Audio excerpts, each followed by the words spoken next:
had a call from the Weather Service maybe. Readout erupted. I mean, it went into full-fledged eruption that morning. All of a sudden, phones started ringing off the hook, and here I am, Game McGimsey. I have a degree in volcanology, and so I got called down there. By the end of the day, I was talking with news agencies in Europe. Like millions of people around the world, we need to work. Some do it for the money, others do it for the recognition. And if you're lucky, you do it because you love it. But finding purpose and passion in your work can be easier said than done, and the path to success can be unpredictable at best. Maybe you love your job, and maybe you hate it, or maybe you're just going through the motions. But if you're looking for some inspiration, then I've got one question for you. Are you consuming your career, or is it consuming you? Welcome to Consuming Careers. Pursuing your passion can be hard work and take a lifetime to fulfill. Hi, I'm Bruce Smith, and in this episode of Consuming Careers, we explore the unique experience of Game McGimsey, a volcanologist with a long career committed to a single passion. We'll also delve into the rewards, often only available to those who are willing to fully commit themselves and their lives to the pursuit of excellence in their profession. So let's dive into my interview with Game. Well, welcome back to Consuming Careers, and I'm really excited about where we are this morning. And with me, I've got my longtime friend and virtually brother, Game McGimsey. Good morning, Game. Good morning. And I'm saying good morning because it's only about 8:30 here, and I'm going to let you explain, where are we? Where are we?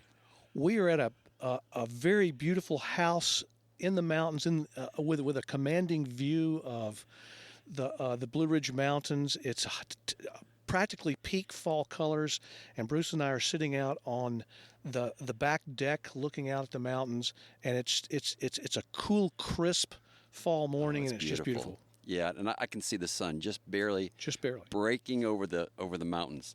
And North Carolina, I mean, that's where you're from. Western North Carolina, that's where I was born and raised. Yeah, and this is beautiful. So we've come back here many times over the last few years with cousins and friends, and it's just been such a great treat. So, well, I want to get into a little bit about we're going to get into a lot of your background, Game. But Game has got just a fantastic background, very unique, that not a lot of people get a chance to do. So why don't you tell us just a little bit, what are you doing now? And then we can kind of back up later about kind of where it all started that brought you to this point. What I'm doing now is I'm retired. Oh. And so you may ask, well, what are you retired from? I had a 39 and a half year career with the U.S. Geological Survey. I started in Denver, Colorado, and there's a story behind how I ended up leaving North Carolina for Denver. Yeah. And eventually, there's a pathway for me to end up in Alaska at the USGS office there, and then to go beyond that to the newly formed Alaska Volcano Observatory. That's in Alaska. That's awesome. And so I retired from that. I'm still associated with the USGS. They have this wonderful program called Scientist Emeritus, which is just a fancy name for volunteer, and it allows people like me who had a long career, institutional memory, to remain in contact with not just the office but with the younger staff that have come on, and to be a resource for them.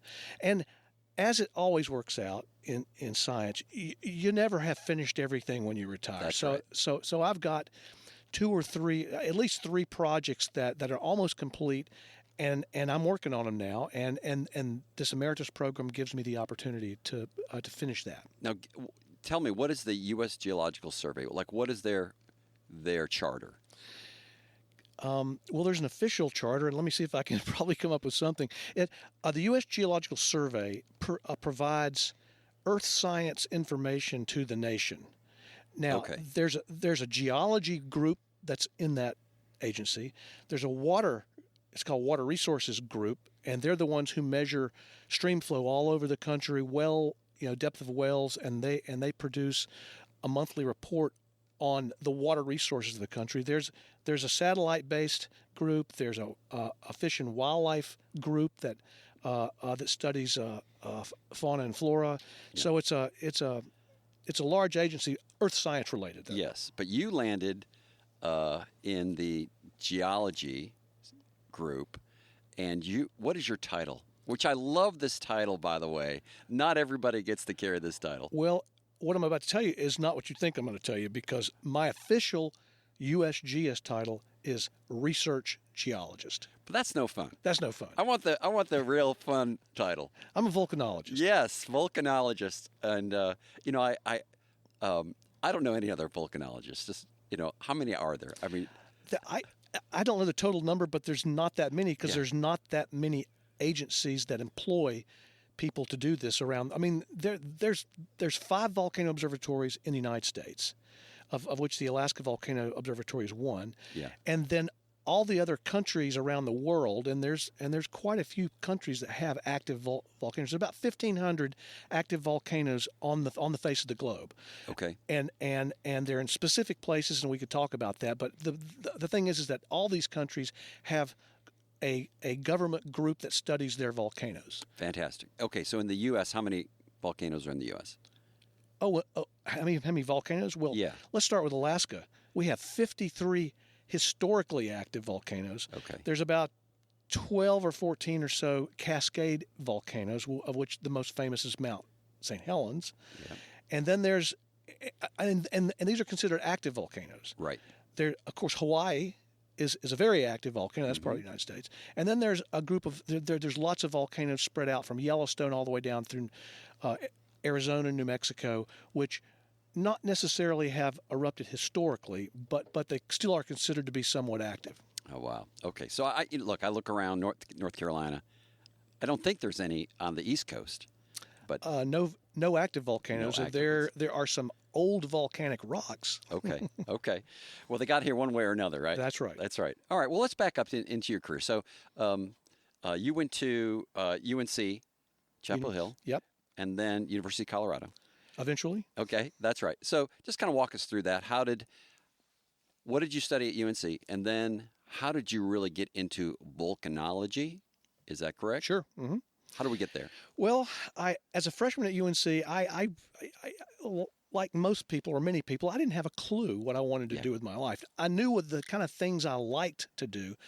I'd been a Boy Scout. I'd done a lot of camping and hiking in the North Carolina mountains, hiked the parts of the Appalachian Trail. I liked nature. I liked outdoor things, but I didn't really know what I wanted to do. And I didn't know if I could turn any of that into a money-making, support your family kind of thing. Right. So I basically took a wide range of courses my freshman and sophomore year, but it included the only science that really interested me was geology. Now, Okay. geography is a close second. Geography covers the entire gambit of the natural world, the atmosphere, the hydrosphere, geology, but I was drawn to geology. So it was my very first class, Introduction to Geology, which really got me interested, but I wasn't interested enough to declare it my major. Okay. I didn't declare it my major until 2 months into my junior year, when they make you declare your major. And so by that time, I'd taken some geology, but I hadn't taken what everybody else who had started as a freshman had taken. So I was a little bit behind my entry-level class of 73 at Carolina in how far I was in geology. So I had to spend the next, my junior year and my senior year really kicking butt, trying to catch up. Okay. Because if you want a Bachelor of Science in Geology from Carolina, you have to go to field camp. Field camp at that time, and I think it's still done, was a 5-week trip to New Mexico, northern New Mexico, and we did all kinds of field-related mapping projects, and so then I needed to have so I wasn't able to go to that until the summer after my senior year, which meant I had to go an extra semester at Carolina in the fall of 77. So I was supposed to graduate in the spring of 77. I graduated in December of 77, having gone to field camp, and the outcome of field camp was that geology field camps around the country send one name from the field camp into the USGS because they have a program, a summer internship program, and this program that puts young geologists at USGS is called the National Association of Geology Teachers, Okay. NAGIT.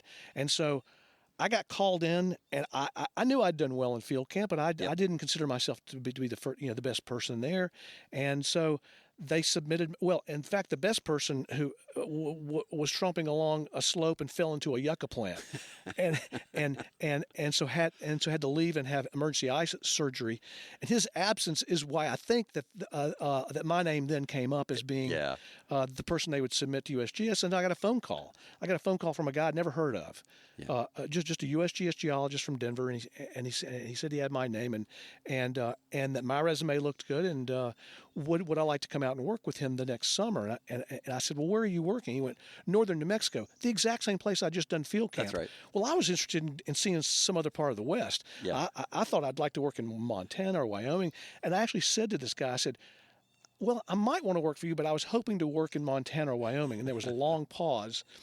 And this guy said to me, well, you have till the end of the day to give me a call back and let me know what you want to do. Because if you turn it down today, I'm going with the next name on the list. So I made some phone calls, went in to talk to my professors and said, I just had a call from this guy named Peter Lippman. And they went, who? I said, well, Peter Lippman. He says, do you know who he is? I said, never heard of him. Yeah. Well, he's an internationally acclaimed volcanologist, senior volcanologist with the USGS. And so I immediately called him back and said, yes, sir, I will. I'm in. That's right. Now, wait, so is this your first exposure to volcanology?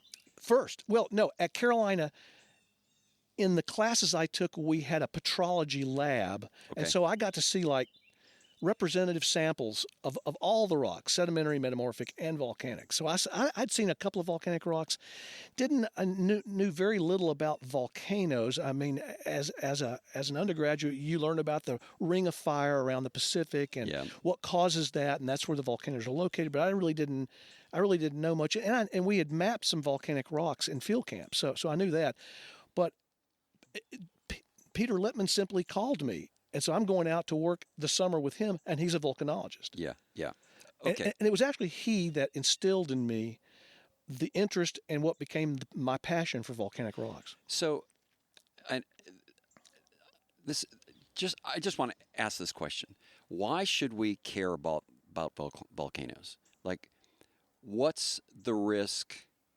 And I can assume some things, but what's the risk of not knowing? Or, I mean, what's really the downside of not knowing about volcanoes, and why should we invest in knowing about them? I mean, you've spent your career, right? So why should we care? Well, we should care because volcanoes are active. Okay. Like I said, there's 1,500 active volcanoes across the globe. Almost everywhere they're located, there's huge population centers. Indonesia is the most populated country in the world, and they have, I can't remember how, it's 70 or 90 or 120 active volcanoes, any one of which, if it erupts violently, could cause mass destruction of life and property. Sure. So let's back up and come into the well, no. Let me go back and say everybody's heard of Pompeii and Vesuvius. That's right.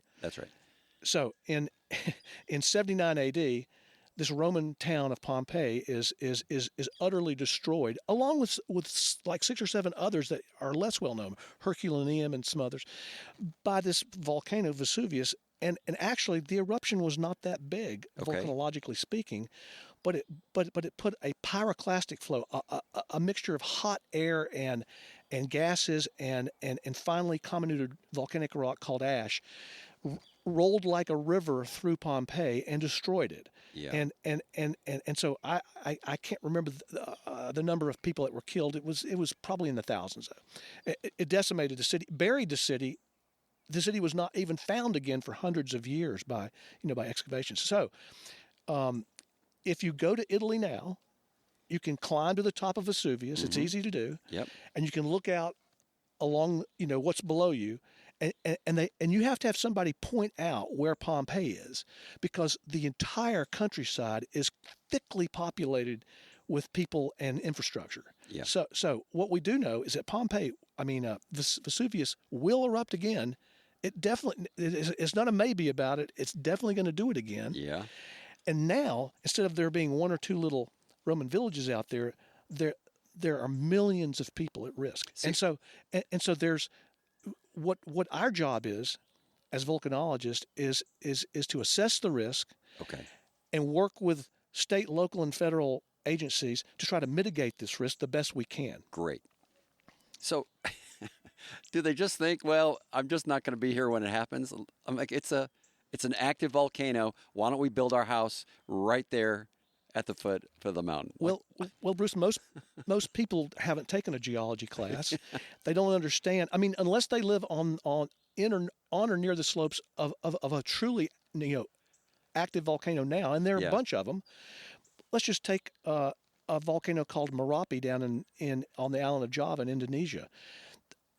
It doesn't erupt continuously, but in my career, it's, I don't know, erupted a dozen times or something. And there's people living right up, up on the slopes, not right at the summit. And these people are people who've had multiple eruptions during their lifetime. They know it, and they're hoping that they'll have, volcanologists and other people tell them to leave in time to, but it's their home. It's where they live. Wow.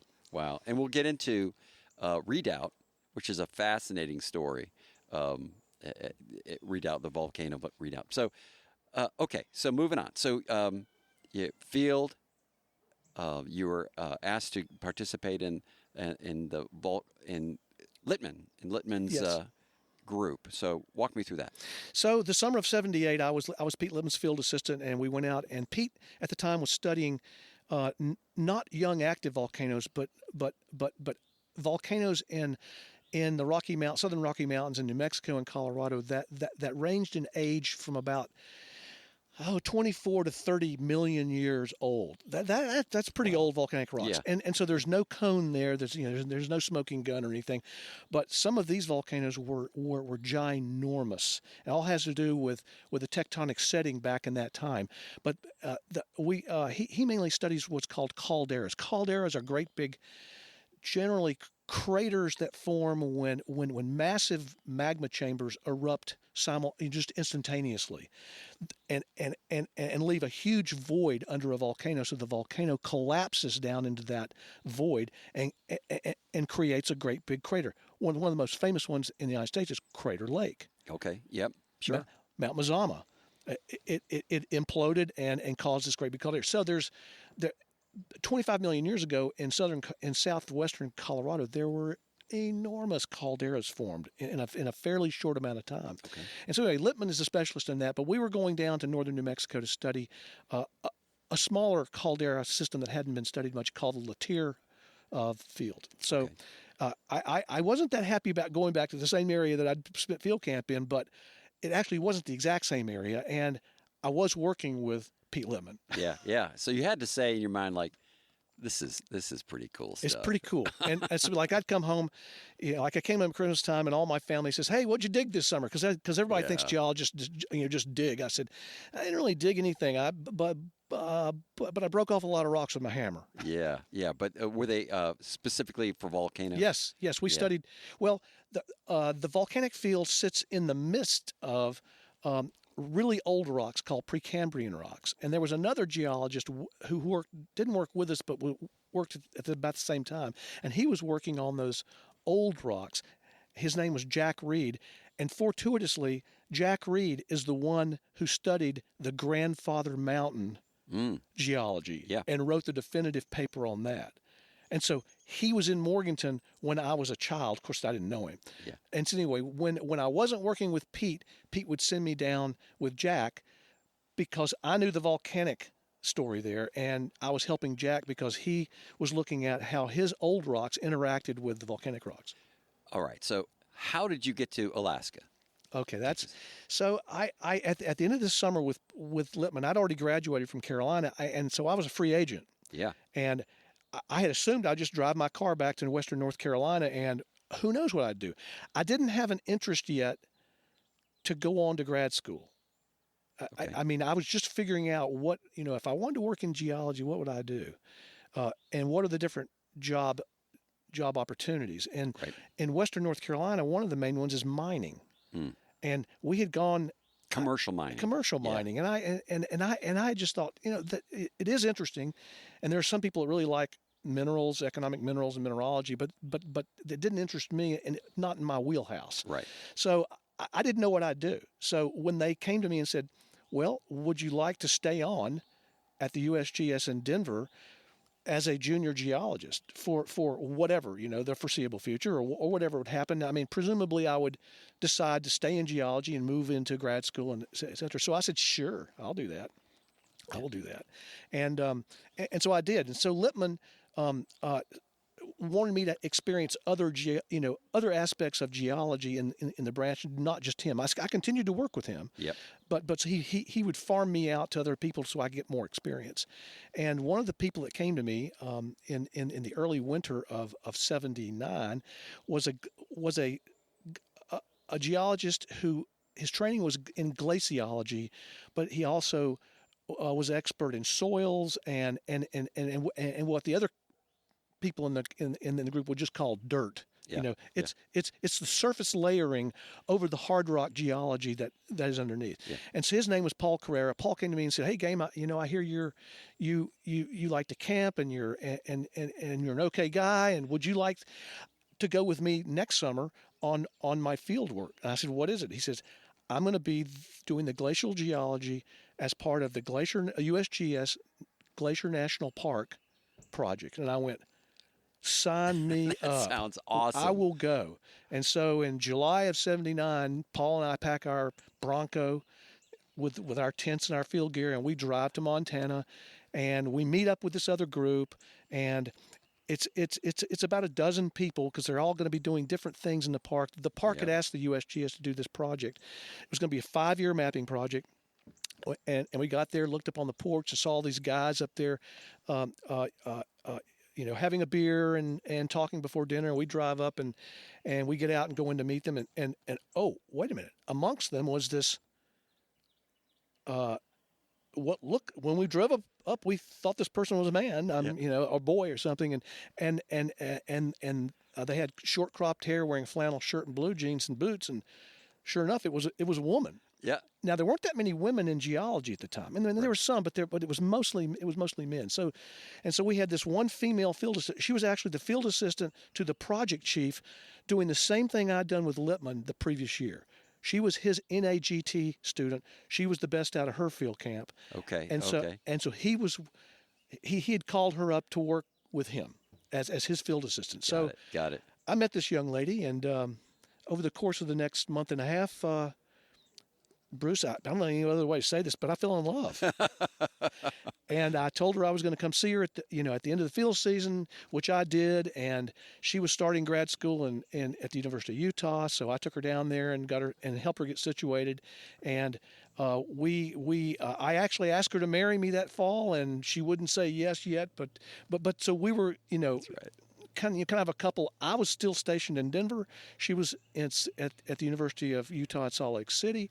So we began commuting back and forth over the next 6 to 8 months. Yeah. I eventually transferred to the Salt Lake City Water Resources Office of USGS, which I was kind of, jumping ship. I mean, I was going from geology to water. Right. But I was more committed to getting married to this lady than I was to figuring out what I was going to do. Although I'd already applied to grad school at Colorado State University, had gotten in, and was supposed to start in the fall. But I called them and said, "Can I put this off a year?" And they said, "Sure." So then I moved to Salt Lake City and worked there, and then Deb and I were married in June. And by that time, we both decided that the University of Utah, it's an excellent school. It's a great school, but it just wasn't going to it wouldn't fulfill what I wanted to do in grad school. And Deb was... Now, wait a minute. I'm going to stop you there. Okay. So it wouldn't fulfill what you wanted to do in grad school. So what is it what was that fulfillment? Okay, so I told you, I'd already applied to and gotten in Colorado State University in Fort Collins, and I was going to work with a geologist there. His name was Stan Shum, and he was an expert in sedimentary rocks, but specifically dealing with volcanic sedimentary rocks. So I was going to stay in volcanic rocks. And you knew that? I knew that. At that point? Yes. Okay. So you got in the bug, got some great experience. you kind of fell off the wagon, got into water. Yep. Because I was chasing Deb. Well, that paid off for you. It did. I mean, we decided that it was best for both of us, because we're getting married in June, if we went back to Denver and she transferred to the University of Colorado to finish her master's degree. Yeah. And I could easily transfer back into the geology group that I'd come from.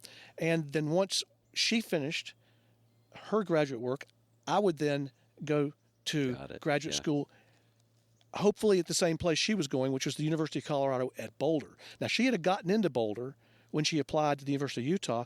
Both wanted her, both offered her money. Utah offered her more. That's why she went there. But so she went back, when she went back with a year under her belt from Utah and approached the geology department at CU and said, I'd like to transfer over here. They took one look at her resume and said, yes, yes, yes, and here, we'll give you more money. Yeah, that's great. And so she finished her graduate, and we both did our graduate theses as part of the USGS Glacier National Park program. So we met in Glacier Park in '79, and we worked there in '81 is when she did her thesis. Mm-hmm. And then I did my thesis there in '82, '83. Okay. And then I finished my degree in '85. In '81, when she finished in the spring, she interviewed with the oil companies, which were interviewing at all the major universities in, and she was offered a job with Sohio in the Denver office. And up until then, she didn't know she wanted to work for the oil companies. I mean, she didn't come out going, I want to work for the oil companies, make a lot of money, and do this.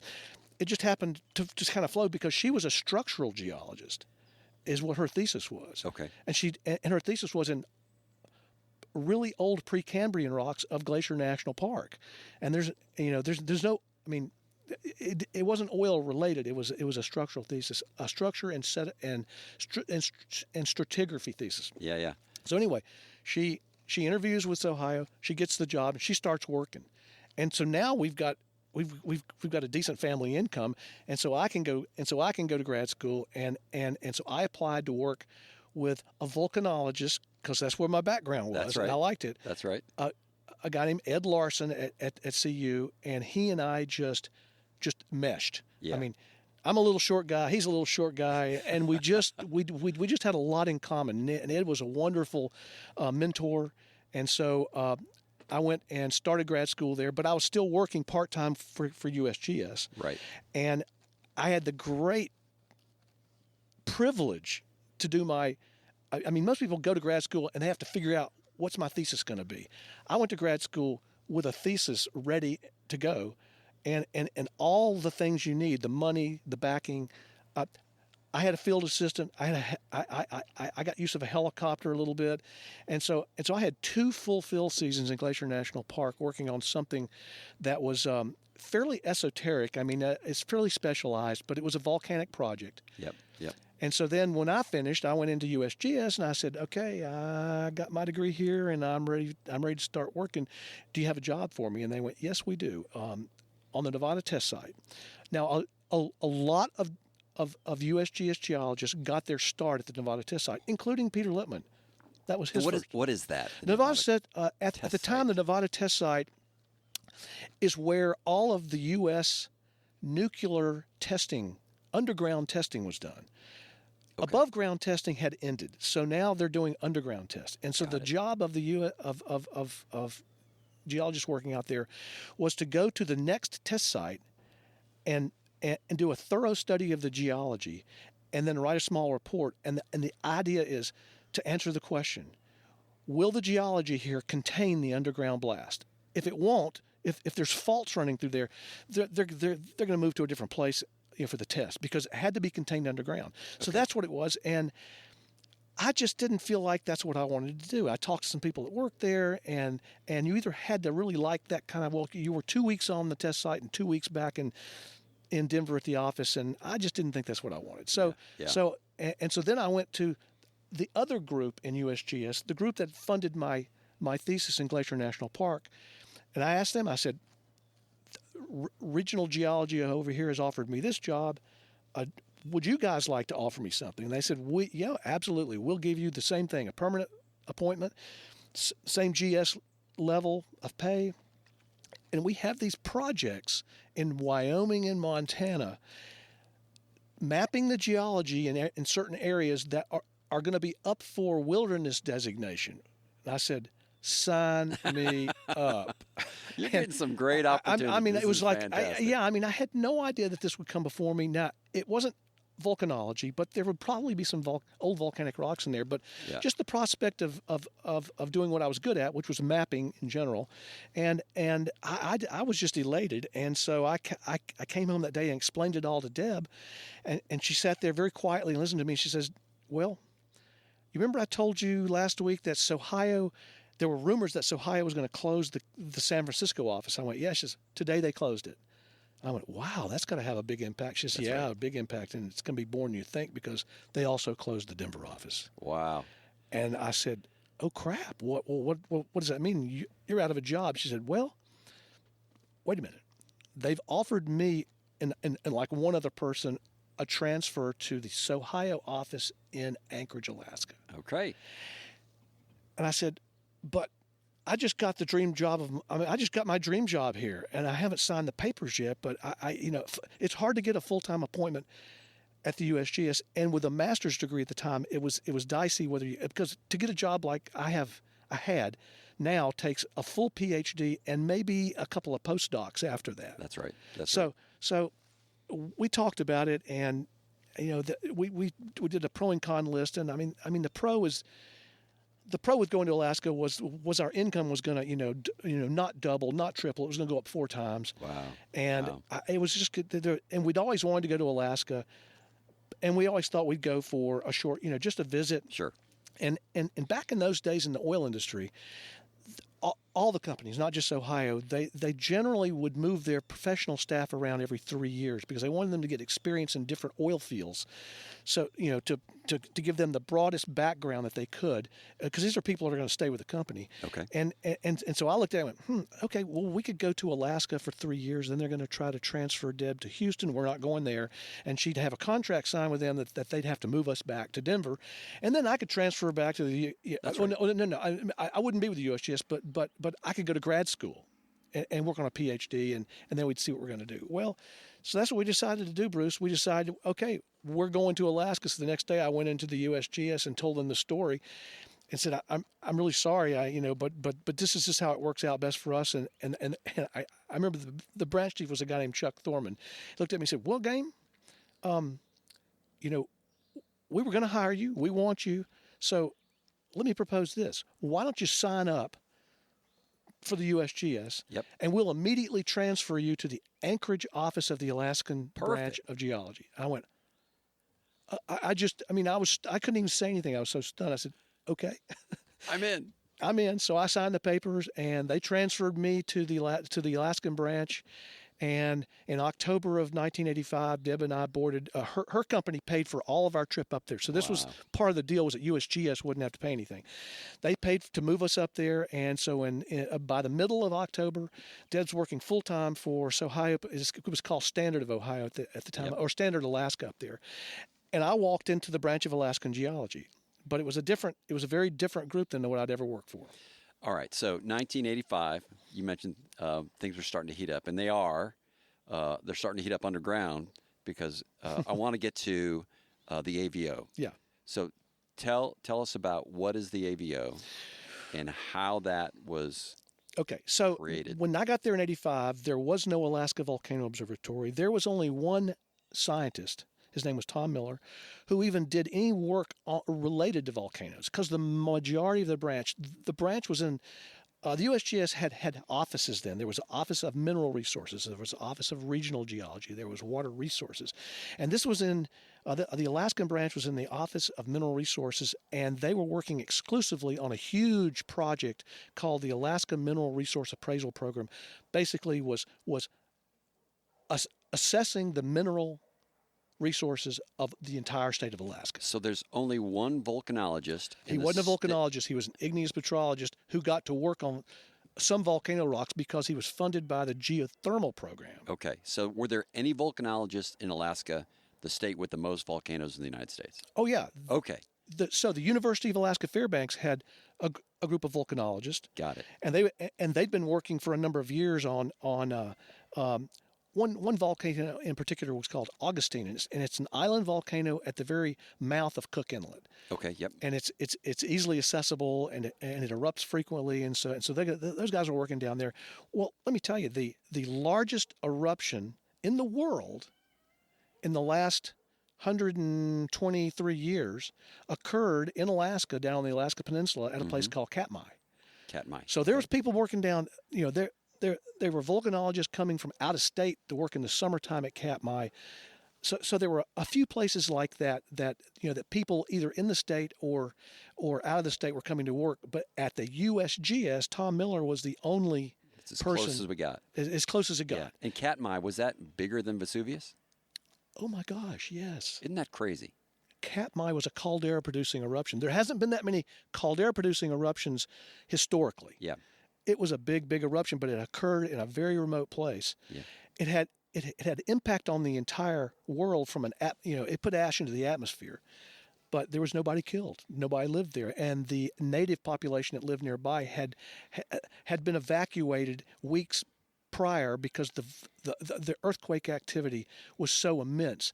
When you get to an eruption that's going to culminate in being a caldera-producing eruption, there's a huge amount of seismicity because the magma down below is making its way to the surface and it's breaking rock. Yeah. Yeah. And so it produces a lot of big earthquakes. So you know it's coming. You know a caldera-producing eruption is coming. So this is I just think it's interesting because everyone's heard of Vesuvius. Yes. But no one's heard of Katmai. I mean, well, if you're in Alaska, you know Katmai. Yeah, in Alaska. Alaska. You're right.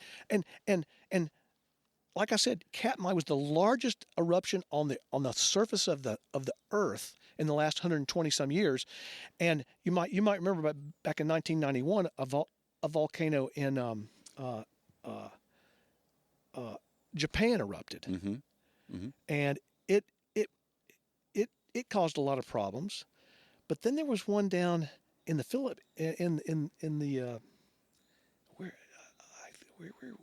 Pinatubo. Oh, it's in the Philippines. okay. Pinatubo erupted in 1991, huge eruption, and the media was saying this is the largest eruption in history. Well, it was quite a bit smaller than Katmai. Yeah. Okay? Yeah. Interesting. All right. So how was the AVO founded? Alaska. The Alaska Volcano Observatory didn't exist at that time. I mean, I'm sure people like Tom Miller had been thinking, wait a minute, we have a large number of potentially active volcanoes up here, and using his geothermal money, he was going around cataloging these volcanoes and doing a little bit of work here and there. But it's only so much one guy can do in a short summer, and so in March of 1986. Now again, I got up there in October '85. March '86, Augustine at the mouth of Cook Inlet erupts. The last time it erupted was 1976, and before that, 67. All right. So you're getting some action out of the gate. And so every 10 years, and so Miller needed a few people to help him. I mean, he was designated as the federal responder, even though he'd done no work on Augustine, and nobody lives on there. There was a little bit of scientific infrastructure there, but not a lot. Yeah. So, but being the federal responder, he himself and then me and two other people would fly an airplane down there almost every flyable day. And we'd go down, and we'd fly around the volcano, a dozen times, taking photographs, making observations, taking notes. Then we'd come back, report to him, and then he would send that up the chain, and then he would talk to the media, both local and national media. Well, the guys at the University of Fairbanks had been working on Augustine, so they weren't going down there, but they were looking at the science that they knew, and they were making reports. The media was calling them up and asking them for their opinion. And sometimes their opinion didn't mesh with Miller's. Right. And so who picks up on that immediately? The listening public. Right, yes. And so it was causing problems with both the state and the Fed level, because there was not a unified voice coming out. So anyway, that eruption was short-lived. It ended, and it became obvious that, wait a minute, the Anchorage International Airport is now is now a going concern. That's right. At the time, I'm thinking it was maybe like the fourth busiest cargo airport in the world. Okay. And so, not only that, but the ash that wafted all over Upper Cook Inlet caused a lot of disruption of commerce, because there's oil derricks or platforms out in Cook Inlet, and there's infrastructure on the Kenai. So the bottom line is that Tom Miller got up with these geologists from the state, and they proposed making a volcano observatory. And one of Alaska's two senators at the time, Ted Stevens, we referred to him as Uncle Ted. Uncle Ted. They went to Stevens, and they probably couldn't have got this done without the backing of Ted Stevens. Okay. And so, but you put this group of people from the state and the feds together, along with Ted Stevens' backing, and they came together in the spring of 1988. 88. Okay. So 2 years after the 86 eruption of Augustine, and they created not just a volcano observatory, the Alaska Volcano Observatory, but it's very unique. All the other volcano observatories, the other four in the USGS system, are all exclusively USGS. Okay. I mean, there's no other players. The Alaska Volcano Observatory was decided to incorporate the state geologists because they had a lot of expertise. That's right. And it just made sense to bring the best that you could into the observatory. So the observatory is a consortium of USGS, the Alaska State Geological Survey, and the University of Alaska Geophysical Institute in Fairbanks. Got it. So USGS is the main player. All the money comes through the USGS. The scientist in charge is always going to be USGS, and there's a coordinating scientist in Fairbanks. So here we had it on a piece of paper. Memorandum of Understanding signed by everybody. Yep. There's no infrastructure, no offices. Miller is named the scientist in charge, but I mean, there's nothing to do because AVO has no funding. It's not doing anything. Oh, so no established funding. For no this. established. I mean, nothing yet. It's got authority, but no money. It's got authority, and it was kind of like, okay, well, eventually in the years coming here, we'll put this together. Well, so by this time, I was assigned to work for Miller, and there was a huge project going on in Katmai National Park, and it was by the National Science Foundation. It was going to be the Katmai drilling project, and so there was, in the summer of '89 was the first big field effort out there, and so Miller and his assistant, who wasn't me at the time, managed this big research effort, which was all the background for the Katmai drilling project. Got it. So unfortunately, at the end of that summer, Miller's assistant left to go get married, and I got assigned to work with Miller. Finally, I got to work with this guy. And so he said, I need for you to go down to San Francisco with me in early December to the American Geophysical Union professional meeting, which is the professional meeting for volcanology. Okay. And other geophysical and seismology, but it's the main volcanological professional meeting that we go to. Geological Society of America has one too, but AGU is the main meeting. Okay. And so I was to go down there and meet all these researchers with whom I would be corralling, to work in Katmai the next summer. So I went down there, and so during the day we were having the professional meetings, and at night we would have these Katmai staging meetings, and we were in one of those on a Thursday night. And this is before cell phones. So somebody comes in, taps Miller on the shoulder, and he goes out, comes back in 15 minutes later. He'd had a phone call, and he comes to me, and the other fellow who had come down there with him was a seismologist, a PhD student at Fairbanks, named John Power. And so he said, guys, there's something going on at Redoubt. Now, Redoubt is a large stratovolcano located about 130 miles southwest of Anchorage across Cook Inlet. So it's near... is it near Katmai? No. It's far north of Katmai. Okay. So it's on the other side of Cook Inlet, and like I said, it's a little bit south of Anchorage and about 130 miles away, and it had last erupted in 1967. 30 years. 30 years. Yep. So, but and there were no seismic instruments directly on the volcano. There were the state maintained a few nearby. And what we were told was that it wasn't the seismicity that alerted people.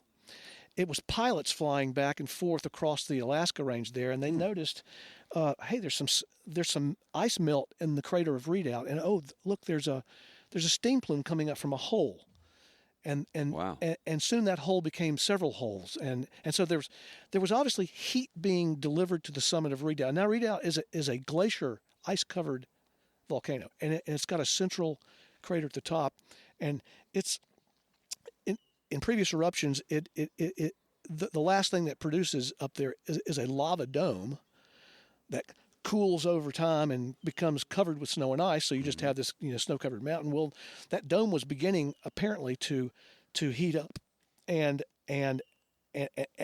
people were calling in to the FAA, because that's where they made they had pilot reports. The pilots would call and go, hey, something's going on at Redoubt. Well, what do you mean something? Well, it's steaming. And so those reports were coming into the USGS, and so they came to Miller at AGU. He said, guys, something's going on at Redoubt. I think we got to go back early. So go up to your room right now, change your reservation, and we're going to fly back. So we flew back on Friday. Yep.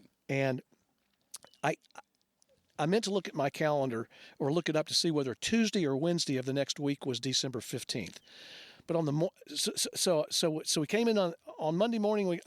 I'll just say it's Tuesday. So we came in on Monday morning, and a few more pilot reports had come in. We hadn't flown over there to look at anything. We just gotten back, and all of a sudden, the seismicity began going up. Now I should back up and say that at the Anchorage office, we did have. They're called drum recorders, and so they're recording. With scratchy lines, needle. Yeah. The seismicity, and so we had, I think, 6 drums, and they went all the way from Augustine all the way up to Mount Spur, which is the volcano north of Redoubt. So we began looking, and sure enough, the ones closest to Redoubt were starting to show something. And at 10:13 that morning, we got a call from the Weather Service maybe, but anyway, Redoubt erupted. I mean, it went into full-fledged eruption that morning. That is awesome. And so all of a sudden, phones started ringing off the hook, and Miller's inundated, and he brings the branch secretary down there, and here I am, Game McGimsey. I have a degree in volcanology, and I helped him with the 86 eruption of Augustine. So I got called down there. Yeah. But before it was over, half the branch was down there answering phones and trying to. I mean, by the end of the day, I was talking with news agencies in Europe. That's amazing. The AP. Yeah. I mean, I was on live radio, L.A. rush time radio, live radio, and I'd never done these kind of interviews before. Well, so we got together and we had talking points with what we knew, and so it erupted on the 15th, and then it erupted 3 times on the 15th, and on the 16th it kind of calmed down a little bit. We still haven't been over there, but a Park Service geologist got in his Super Cub and flew around the volcano and took some pictures. So we had a few pictures. But we hadn't been over there. There's no seismic instruments. And then everything kind of shut down from the 19th of December, from the 16th to the 19th. And then it picked back up again a little bit. Okay, now I want to hold you there.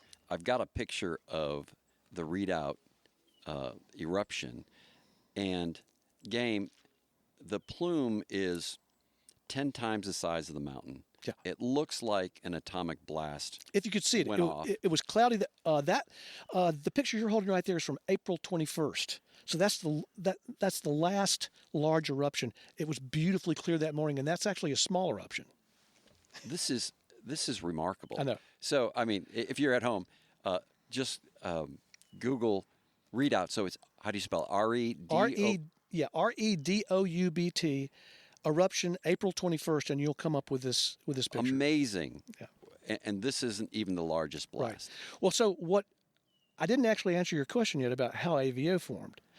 On the morning of December 15th, when the eruption began, AVO was a piece of paper. That's right. A piece of paper, and there was this downstairs office with these helicorders, what they're called, and a technician who changed the paper on those. So we went down there, and all of a sudden that morning, we're responding. We are the federal responders to this eruption. And Tom Miller got a phone call that said, Reston, Virginia found out about this pretty quick and said, Tom, respond to this as if you're a fully funded volcano observatory. We know you don't have anything, but just spend what you need. We got to do this. So that morning, I like to say that AVO was conceived April 1st of 1988, and it was born kicking and screaming on the morning of December 15th. Yeah. Because from that moment forward, we were the Alaska Volcano Observatory, and we answered the phones as the Alaska Volcano Observatory. And so from that moment on, the Alaska Volcano Observatory was a going, functioning institution. So the story of Redoubt I think it's fascinating. We've talked about this, but I want you to share the practical impact, not specifically to aviation, but the reach of what a single volcano in Alaska can do. Well, one of the reasons this became not just a local story, not just a national story, not an international story, was because the eruption that occurred on December 15th that morning, I remember it well. It occurred at 10:13.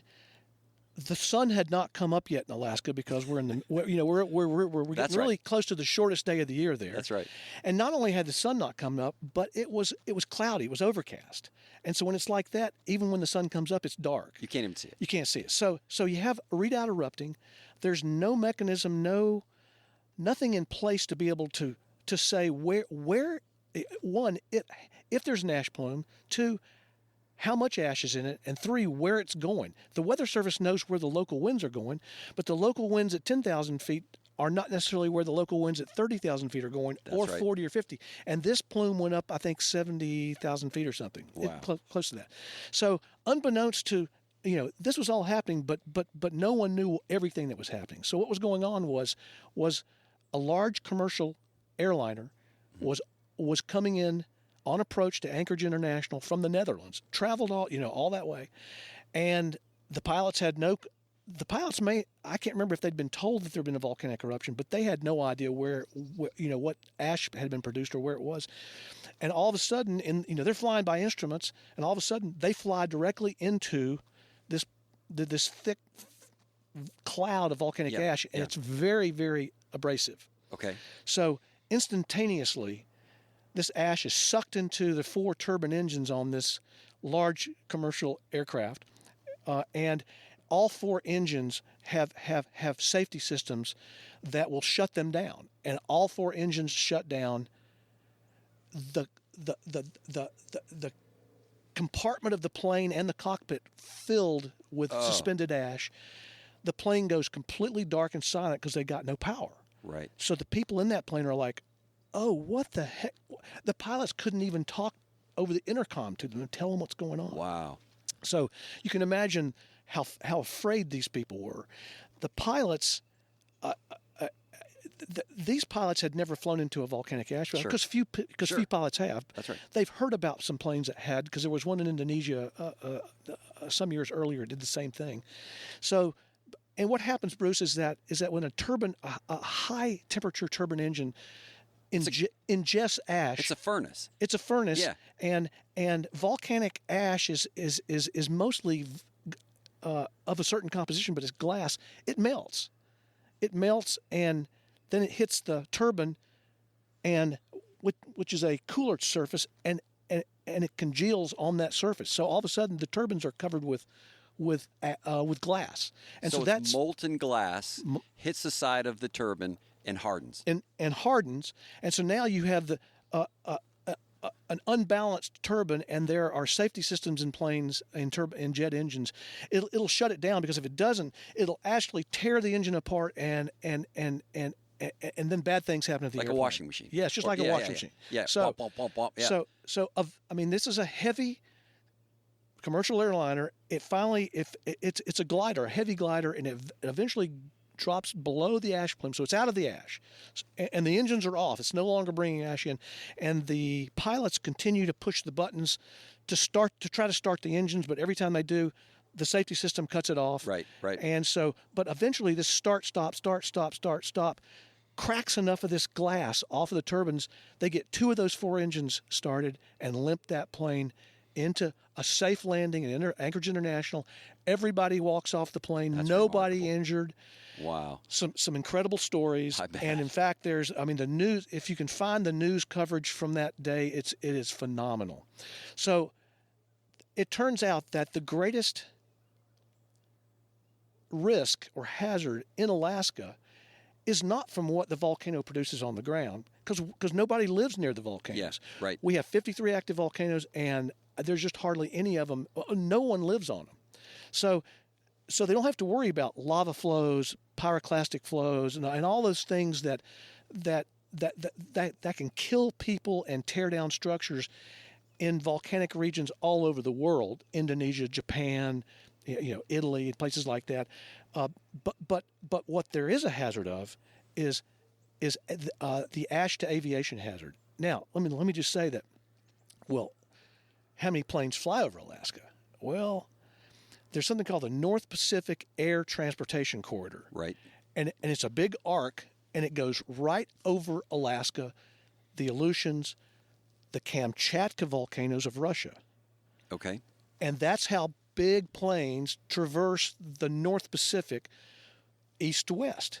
And back in, I'm sure these numbers have changed, but this is what I remember from the readout days, the late 80s, early 90s, is on any given day there was about 250 or so large-bodied aircraft going back and forth with thousands and thousands and thousands of people. Sure. And how many millions of dollars of cargo. So it really is a risk to aviation. If you have a volcano that nobody knows is going to erupt, just go off and this plane flies through it. It almost took down this 4-engine large-bodied commercial aircraft, on December 15th. So anyway, AVO, the mission became to provide timely warnings to local, state, and federal agencies of impending volcanic activity that could lead to eruptions that could affect aviation. So that's just so remarkable. And I'm reading this article. We talked about this a little earlier, and it says 2 additional encounters took place on December 17th. Yes. When jet airliners encountered the Redoubt cloud over West Texas. Texas, yes. How did it get to West Texas in a way that could actually impact aviation? Yeah. Well, now we have, like if you look at your weather news tonight, there's satellite imagery of these great big weather systems, and you can and they can track them along and show you exactly where it goes. Well, they're following the jet stream, and the jet stream is not a direct east to west. It's got a big curve to it. It goes north and it goes south, and so this cloud, once it gets away from the volcano far enough, becomes part of the weather of the weather system that's moving. And so it's either a high or a low. Highs are moving counterclockwise and lows are moving, highs are moving clockwise and lows are moving counterclockwise. And so if you, what they did was they were able to follow this system that contained the Redoubt ash, because it's no longer attached to the volcano. It's just being carried down, and it makes this course that goes over Canada and then comes down over the Pacific Northwest and then curves back around over Texas. And that's where, and it's at, I don't know what, you'd have to tell me exactly what but it's many tens of thousands of feet up in the atmosphere. So it's not going to affect low aircraft. It's only going to affect, commercial aircraft are all traveling, I don't know exactly, but typically about 30 to 38,000 feet is where the big wide-bodied jets are flying back and forth across the country. So it must have been at that altitude that they encountered the ash. Yes. Okay. I'm going to kind of take a step back here, and I want to make an observation that I think anybody listening would make the same observation, that you are very excited and animated about what you do, what you've learned, not only the knowledge but the experience that you bring to this whole discipline of volcanology. And we're only in we're 89 right here. That's where we are. So we could go another 5 hours to get you to present day. Yeah, because I retired in September of 2017, and I had a 39 and a half year career with USGS. 29 of those years was with AVO, and in 1989 that was my first year. So I had 28 years after that of basically, as AVO evolved and expanded, we moved out of Cook Inlet, down the peninsula, and into the islands, instrumenting all 50-some of Alaska's active volcanoes that are capable of producing ash that could affect aircraft. Yeah. So you gained this education early on. You had a unique opportunity to be part of an organization that would study volcanoes in a very active time. But you stuck with it for another 30 years. So I just want to hear, the first volcano is awesome. Second volcano is probably pretty cool. Okay, but you're at, volcano 30. Does it get boring? What is it about what you do that continues to excite you to a point where it just sounds like you could just do this forever? Like, just every one of them is a new experience, and you're always learning. You tell me, like, what is it about that just kept you going for years and years? Well, with such a passion. Yeah, and I'll just call it the volcano community of just USGS. So there's 5 observatories, and the one down in Vancouver, Washington is the volcano observatory that monitors the Cascade volcanoes, including Mount St. Helens. I know all those people. Yeah. And in fact, half of them come up to Alaska when we have an eruption, because none of the volcano observatories can respond to an eruption, a lengthy eruption, with just their staff. You would burn everybody out. So we all know each other. We've worked with each other. In 2018, when Kilauea erupted, staff from Vancouver went over to help. Staff from AVO went over to help, and so it's a fine-tuned camaraderie. We all know each other, and so and we all love volcanoes, but it's hard to explain, Bruce. But I find myself dragging my wife along with me when we go on vacations and we're picking out places to go. I don't know. It's just I just somehow gravitate towards a place that's going to have a volcano.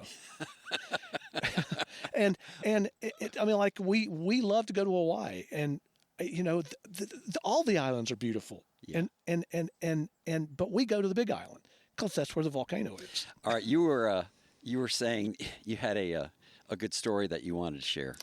Well, actually, Bruce, I have so many good stories, but I've got, there's one that comes to mind because it's kind of funny. So where are we now? So what kind of time frame is this? The year is 2002. Okay. We are AVO has been working on projects on Alaskan volcanoes. We haven't gone out into the Aleutians yet. That happens in 2003, and that's a whole separate story, of which I had the privilege of being the lead geologist on. Wow. And we took a research vessel out there with a helicopter on it. It was unbelievable. Glorious. Anyway, so back up onto the Alaska Peninsula, and when I say Alaska Peninsula, you just have to get a map of Alaska and look and see that there's a finger of land that goes down and eventually transitions into the Aleutian Islands. That's right. The non-island part of that's called the Alaska Peninsula. Got it. And there's a lot of volcanoes on there. And one thing there are these large calderas that formed 32 to 3,800 years ago. In a fairly short period, these big calderas formed, and the one we were working on was called Veni Amenov, which is a Russian name because the Russians named all these things.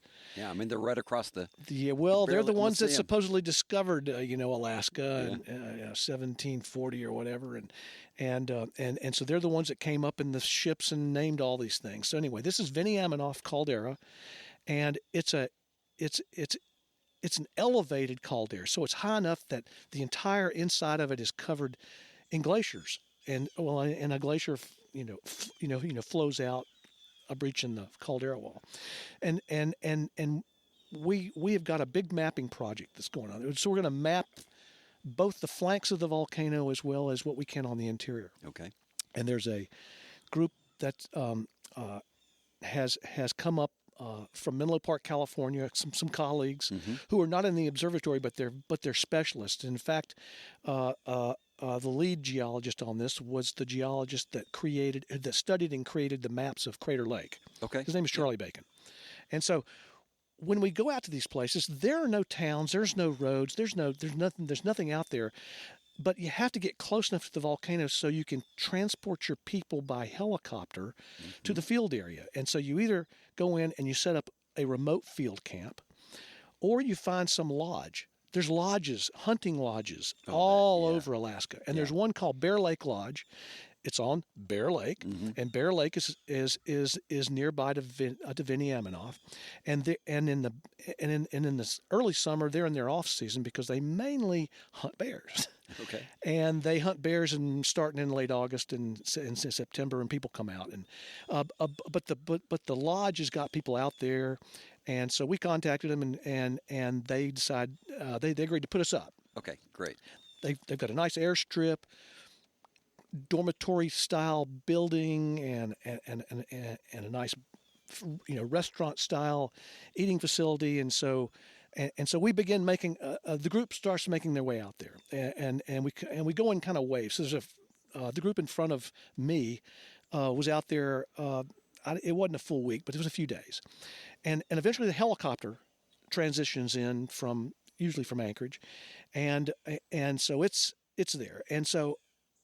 What happened before I got out there was the group woke up one morning, and a large grizzly bear had come through camp there, and torn up the pop out floats on the helicopter, and we don't know why it did that. It could have been that that the helicopter's last job was ferrying fish or something. We're not sure, but anyway. Did about $25,000 to $30,000 damage to these helicopter pads. Wow! And that's a big deal because then the pilot has to call in to the company. They have to fly a mechanic out with the parts. Yep. He has to make the the repairs, and they did that. They did that. So the next night, after the repairs are completed, the bear comes back. And does it again. No. Does it again. So at this point, something's got to change. And we got to, that night that it happened, they took turns sitting out there with a shotgun to protect the helicopter. And they called me and said, Game, you're scheduled to come out in 2 days, right? I said, yep. They said, you need to bring an electric fence. And at that point, electric fences had just come into vogue. There was a biologist with the USGS, his name's Tom Smith, who had developed using electric fences to protect field camps from bears. So this isn't like what you'd have on a farm. Very, very similar, except it's portable. Okay. But it's very similar. Same concept. Live wires, a generator, that's producing the electric shock, and believe it or not, I mean, if bears were smart enough to realize what it was, that's a fence. I think I'll just run right through that, but they don't. They come walking up to it, and if you've put your fence up correctly, you've tied flagging to it, plastic flagging, and it's fluttering in the wind, and the bear comes up and puts its nose right on it and gets a shock, and they don't like that at all. Yeah, and they can't figure out that fence is really flimsy, and they can go through it. They just won't touch it again. So I've never put up an electric fence before. So I go to Tom Smith and tell him what's going on, and he takes me out, and we go shopping, and we buy all the things I need for an electric fence, and we don't have time to put it up. Right. But he draws me some diagrams, of what the important aspects are, and so I board the plane, and it's like 3 plane flights to get out to this field area. Yeah. and not only that, but the last leg, the helicopter has to come get me at the landing strip to take me to Bear Lake Lodge. So I get out there with all my gear and this electric fence, and the guys are here. They can't fly that. I mean, they can't fly because the helicopter's still being repaired. That's right. So my job is to put up an electric fence, and nobody else here knows how to do it. And it's not that hard. Yeah, how hard can it be? It's not that hard. So and so I get this. I mean, but nobody came out to help me, and it was it was kind of like, I mean, it can be done alone, and I did it. Mm-hmm. I could see them standing up there in the window, sipping a tea or something, so I put this fence up, and I decided to make it big enough that 2 helicopters could be protected by it. So it was because I had the stuff, and I made a big. And I mean, these are fences that are the generators are powered by like 4 D cells. Okay. 4 D cells. So I got the whole fence up. I checked it out. I had my grounding rod in, and I even brought a tester.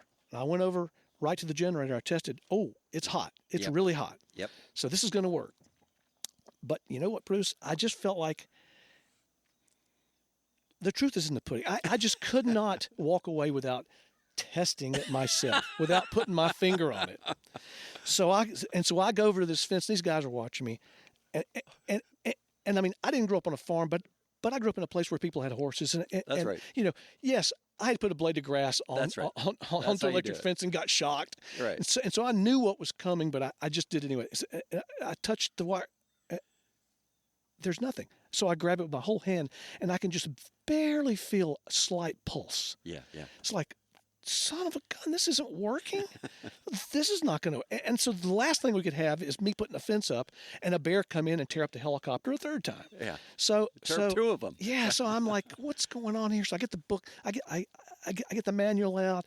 I read my notes and I go through and make sure that there's no grass or there's nothing touching the fence. And, right. I went and touched it again, and same thing. So then so the manual said if you're having a problem generating electricity through the wires, one thing you can do is add additional grounding rods and attach them in series. Because what happens in an electric fence is the electricity is going through the fence. You are standing on the ground. Yep. There is a grounding rod. The electricity is going through the fence and then into the grounding rod. You touch the fence, you complete the circuit. Yep. That's why you get shocked. So I went to the lodge owner and I told him what I needed, and he gave me like 6 rebar bars. Yeah, great. And I just said, I'm going for broke here. And I pounded all of them into the ground, and I hooked them all up in series. And I went and tested it again with the tester, and sure enough, the generator's putting out the juice. Yep. And now I'm pretty sure I'm going to get shocked. So I go over and very carefully put my finger out and touch that, and then I put my hand on it, and it's like, yeah, I can feel it a little bit more, but it's still, what's wrong here? I don't get it. So I'm just, I'm scratching my head. And in Alaska, we have something called extra tough boots. They're rubber boots. Yes. We all wear them because you cannot go anywhere in Alaska and keep dry feet. Yeah. So I'm out there in my extra tough. That's what I did my geology in. So I don't know. I'm not an electrician. I don't know nothing about that. But I'm a geologist. But I kept thinking, maybe I'll take my boot off, stand on my sock foot on the tundra and touch this. I did that. And when I did that, I got thrown 5 feet on my butt. I looked up and the guys in the window are just bent over laughing, howling. So yes, the fence was working. It was working just fine, and I got the bejesus shocked out of me. Well, so anyway, the fence worked. The next day, we saw where a bear had come and hit the fence. Yeah. As it was running away. I mean, we had guy wires. It had gotten shocked. It had gotten shocked, and then it ran around and left. We didn't see that bear again for the whole rest of the whatever it was, a 3 or 4 week field trip. I had to leave a little earlier. I had a family situation, and so I couldn't stay to the very end. And so at the very end, the guys took the fence down, and they were coming back out the next year. Yep. So they just bundled it up and put it in storage there at the lodge. And the helicopter demobes everybody out, and we're gone. Well, there's other USGS projects going on down the peninsula with helicopters, and the helicopters can't make it back to Anchorage in one day. So they stop off at known places where we've worked, and so they've got a contract to be able to spend the night. So there was a helicopter transitioning back from somewhere down the peninsula, Coal Bay or somewhere, and so it stopped at Bear Lake Lodge. Yep. For the night, just so the pilot would have a place to eat and sleep. Next day he goes out. A bear has torn the hell out of this helicopter because there's no fence there. That's right.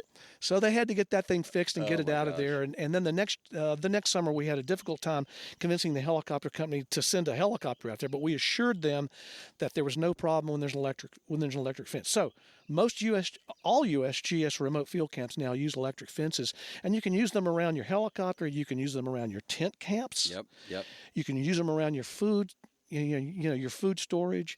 Hunters use them to put their kill meat inside of. Yeah, sure. So electric fences play a major role in keeping bears out of your stuff. You just got to make sure you take your rubber boot off when you're testing it. No, you got to keep your boots on. That's the moral of the story. Yeah. Keep your rubber boots on. That's great.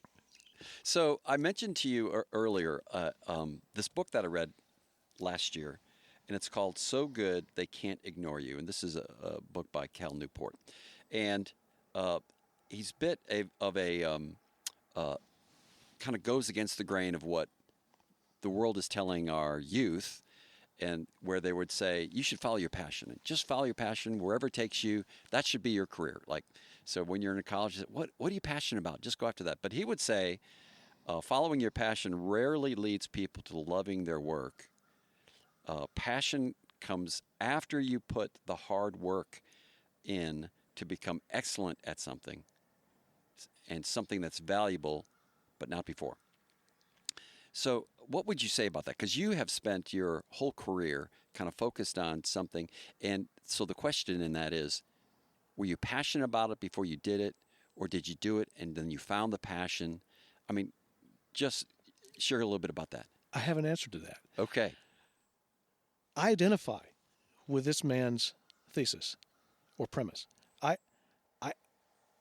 I did not have a passion at the level of my university degree. I didn't. I even working with Lippman in Denver before going to Alaska.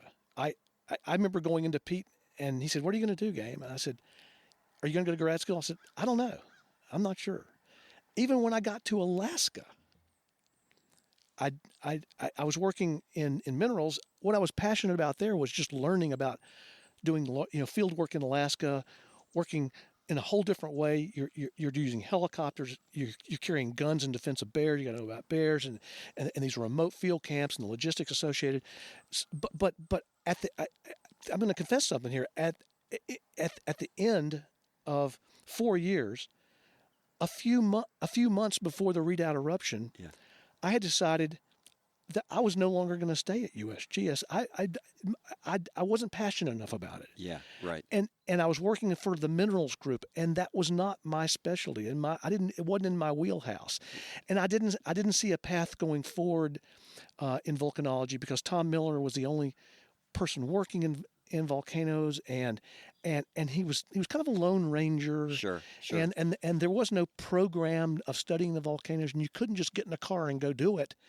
You have to have a helicopter to get to these places. So from what he said, I mean, it came to me after instead of resigning from the survey, and I had a letter of resignation. I was going to leave in November of 1989. Wow. But then I went to work for Miller because his assistant left, and he said, "You're going to go with me to San Francisco in December." So I knew I couldn't just work to November and just say adios, and leave him hanging. So I said, "Well, I can do this another year. I can, if I don't like it, I can resign next fall." Yeah. Well, yeah. And then the story you've just heard is that all of a sudden I'm doing something that I found out it was my passion. That's great. Yeah. It was my passion because I loved not only studying the volcanoes and volcanic rocks, but the part of the observatory is trying to mitigate the hazard and keep people and property safer or safe. Yeah. And I liked that because a lot of science is very esoteric. It's very highly specialized, and people have a hard time saying, "You do what, and how does that matter to anybody?" And what I can say there is that specialized esoteric research all feeds into the great big scientific pot, which then is what everybody draws upon to understand the atmosphere, the volcanoes, how and where oil comes from and is deposited, and where minerals are located. And you have to do these esoteric studies to come to an understanding, to figure out this. My passion came to me well after I was in geology, when I was about ready to leave. Wow. So I kind of throw that into the bucket. Maybe you've heard this before, where battles make generals, right? So generals just aren't made in the office somewhere, but when we are challenged and we rise to the occasion, that's where those are the formative times. So you had a unique opportunity, and I think most of us, it may come to us, but you had a unique opportunity to take what you had learned, which you really hadn't seen an application for it, like really a juicy one, until readout. And then suddenly you realize, wow, okay, so I'm thrown into the battle of an eruption. You rose to the occasion to really address that need and the emergency around it. And then you were able to kind of take that for the rest of your career and run with it, because you learned something from that nobody else, a handful of people in the world. Well, more than a handful, but certainly yes, it's a very small group. Yes. And so you were able to take that and then become an expert, basically, for the rest of your career, and continue to add on to that knowledge, experience, and expertise to add such value to, the community, to the world. So I think that's applicable to, even in my career, doing a lot of sales, it wasn't until I had this huge sale that I made. It's a long story, but it was 10x of anything I'd ever done before, and I was forced to figure things out that I had never done before. But that experience and being successful at that allowed me. It gave me that passion, like a renewed energy around, wow, I stepped up to something that challenged me. I leveraged some experience and knowledge, and I learned a ton along the way, and then I was able to take that experience of going through that battle into the rest of my career. Mm-hmm. So I think that's what I'm hearing in your story. Sure, yeah, and you're very right about how the whole Readout eruption series, and that eruption lasted from mid-December '89.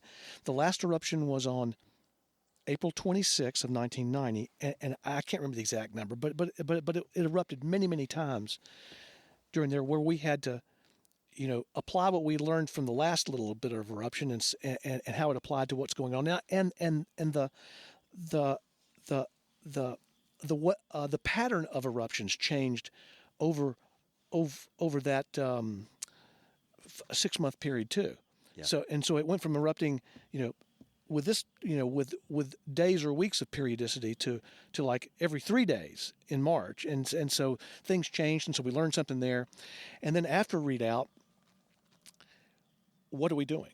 We're trying to staff up the observatory, and we're all working in our offices on the data that was collected and the information that came in, because there's going to be a professional paper written by a whole bunch of people and put into a volume on the Readout eruption. When in June of 1992, the next volcano erupts, and it's Mount Spur. It's closer to Anchorage. Oh wow! I can see it from my house. It's right across Cook Inlet. It erupted 3 times, and so we have to put all that readout stuff aside, and now we're going after Mount Spur with this and readout put some ash, a little bit of ash near Anchorage, but it didn't really dust Anchorage. The August 18th eruption of Mount Spur put an ash plume directly over the city of Anchorage, and there were 3 millimeters of ash that fell all over the city. And I mean, and that affects people's car and truck engines. I mean, everything. I mean, it was really a big deal. That's the first eruption where AVO really responded kind of ahead of time, because we had the volcanoes instrumented by that time, and so we watched the activity escalate up. We put out updates. We actually, it went out by fax machine. 100 faxes, would go out to all these different agencies with the information. But we were putting out a daily update. Sometimes we would end up putting 2 or 3 updates out if there was enough information changing over the course of the day. But so in the course of 3 years here, we have 2 of the Cook Inlet volcanoes that have erupted, and so our staff is just, we're learning really quickly. And as I said earlier, the staff from other observatories come up to help us, and these are senior people too. And so we learn from them. Like in readout, a fellow from Denver came up who's a gas specialist, and there's something called a co-spectrometer, and it's this instrument you can mount in a helicopter or an airplane, and you fly over to the volcano, which is it's not putting out ash, but it's putting out a plume of gas. Okay. Sulfur dioxide and a few other hydrogen sulfide and a few other gases. And you fly underneath, you do circles around the volcano or traverses, and you fly underneath this invisible gas plume, which shows up on the instrument. And why is that important? Well, you can calculate the amount of SO2 coming out, which tells you a whole lot about what the magma underneath the volcano is doing. Yeah. And so at various stages, as the volcano is becoming restless and escalating maybe towards eruption, the gas content changes. It goes up, it goes down. Okay. And so I was one of the people that was assigned to go out with him to learn he's from Denver. He's not staying up there. He's going to leave the COSPEC with us. So we're going to go out and collect data. And so I go out with him, and I mean, you have command of an airplane. I'm not the pilot, but I'm in there telling the pilot what we're going to do. Yeah. And so we go over there, and this guy's name was Tom Cassadeval, dear friend and colleague, one of the most knowledgeable people for ash and aviation in the world. He takes me and this other guy over there, and we learn to run the COSPEC, and then he leaves.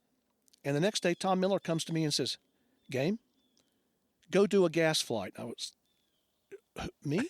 Who? So and the other fellow wasn't going to go. It was going to be me and one other person who was just going to be taking notes. And here I've got to go over and make sure everything works right, and I come back with data, because these flights are very expensive. Sure. And so I mean, it was things like that put me into a kind of a leadership role and taking the initiative and making sure that I mean, this is real world stuff. I got to come back with some data and then analyze it and give the group a number. Yes. Which is going to go into the interpretation, that day's interpretation of what's going on with the volcano, or what may likely happen tomorrow or a week later. Got it. And then the FAA, for example, will rely on that, right? Absolutely. So so AVO never tells the FAA what to do with airplanes, or we tell them where the hazard is, where the volcanic ash plume is. In fact, we don't really, I mean, as time went on and the agencies all came together, working together, the Weather Service provides, I mean, once the ash leaves the volcano, it's in the Weather Service's hands. Got it. Because they have all the data on the atmosphere and where it's going. Got it. Our job is to give timely warnings of when the volcano is going to erupt, and maybe we can say something about what the nature of that eruption is going to be. A volcano that erupts every 30 years, it gets restless. It's more likely to have a larger eruption than a volcano that erupts every few years.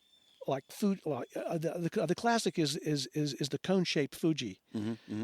In fact, we've got 3 or 4 Fuji-like volcanoes in Alaska, and they erupt. They're the most frequently erupting volcanoes, and but they don't usually. It's rare they put ash up into the aviation corridor. Okay. But with all the data feeds that come in, we have enough experience now that we can usually. We can never give a complete forecast of what's going to happen, because of these 1,500 active volcanoes around the world, a lot of statistics have been kept. Yep. And so when any one of them becomes active, about 50% of the time, it culminates in an eruption. Okay. The other 50% of the time, it just goes back to sleep. Which is it going to be this time? Right. And how do we tell? Well, the only way we can tell is by very carefully monitoring minute by minute or day by day, week by week changes in the data feed that's coming in that is mirroring what's going on underneath the volcano with the magma and the gases. Got it. Okay. This is fantastic. And shifting gears a little bit, what advice would you give your 20-year-old self with what you know now? What would you say? My 20-year-old self was a junior at Carolina. Well, I hadn't even heard of volcano observatories. Right. When I was at Carolina, a junior, there was only one volcano observatory in the U.S., and it was on the island of Hawaii. It had been created many years ago because of and Hawaii is a very different setting. The volcanoes there are very different from the majority, most of the active volcanoes in the Aleutians and the Cascades. And so I just don't know what I would have told myself. I certainly wouldn't have had any idea that I was going to, that I wanted to study volcanoes. I'd only seen 2 volcanic rocks in labs there, and until I went to field camp in 1977, I had never been west of the Tennessee-North Carolina state line. I'd seen pictures of what the West was like, but I'd never been there. So when we drove out there, I was just gee whizzed completely. Just being out west and seeing the Great Plains and unfortunately we didn't get to study any active volcanoes in my field camp, so I didn't get. I always saw the basalts of the Rio Grande Rift and everything, but at that point, I was still trying to just get my basic, geology boots under me. Yeah, it's a bit of an unfair question because at 20, when we were all 20, it's like you don't even know what the options are. Like you can't even imagine. Right. But you asked me, knowing what I know now, that back then, knowing what I know now is that yes, I can work in geology if I want to. If that's what I'm gravitating towards, there are opportunities. You have to maybe find them, and some of those opportunities are not going to be self-evident. They're just going to you follow the background, you get the trainings, the experience, and then sometimes you can map your way forward. Yep. But other times an opportunity is going to just slap you upside the head from the side, and you're going to say, "Oh my gosh, that sounds great," and "Oh, thank goodness I've got the background for that." Yes. All right, this is last question. Okay. As we land this plane, would you say, and of course, Consuming Careers podcast, would you say that that your career has consumed you, or you have consumed your career? You can interpret that any way you want. Somewhere in between, Bruce, because I still maintained what I think is a fairly healthy outlook on life, in the fact that I have many, many interests. Yeah. My wife and I are both outdoors people, and we do a lot of activities, and I love history. I love other things, and so I pursue those things on the side. My job was my job, and I loved it, and I put a lot into it. I put a lot into it. Yeah. But I will tell you that there is a level of volcanologist or scientist in USGS that are the next level above me. It's in their veins, and these are people who when they retired and became emeritus, they're coming into the office 6-8 hours a day anyway. They're not, they get their pension. They're not getting paid extra, but they just continued right on working and doing the research. And me, I got to the end of my career, and there's one thing about geology: you never leave geology. So I knew I wasn't going to leave. That's why I stayed emeritus. But I'm not going into the office every day, and I'm not publishing papers, 2 papers a year like some of these folks. Right. Some of these people are putting out as many publications in their retirement as they did working. I mean, that's a level of love for what they do that goes way beyond simple passions. And so I know these colleagues. I highly respect them. Do I wish I was them? It's just not me. I'm not. Yeah. I'm still working. I still love things. And these are, some of these people are really, really, really good at other things too. Yeah. But their number one thing is their volcanology or their geology. Great answer. Well, Game, I really want to thank you. This has been fascinating that we've been able to take this, just taking this time carved out to explore your background. And it's still a beautiful morning. The sun has finally come up over the mountains. It's still a little chilly. We may have to heat up these coffees. But again, I want to thank you for taking this time for this interview. Well, Bruce, thank you, because if you haven't figured it out by now, I do like to talk. I have figured that out. And I do like to talk about what we've been talking about. And literally what you said earlier is about, we could go on for 5 hours. No, we could go on for 10. Yeah, that's right. I mean, there's just so, what we didn't get into here, and we don't have time for this, but it's not just me, it's everybody in say geology or volcanology at USGS.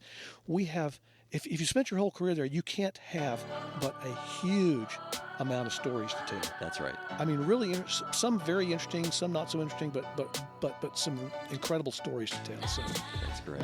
So I do. I mean, if you want to say I have a passion about talking about this stuff. That's great. Game, thanks again, and thanks for taking the time. Thank you.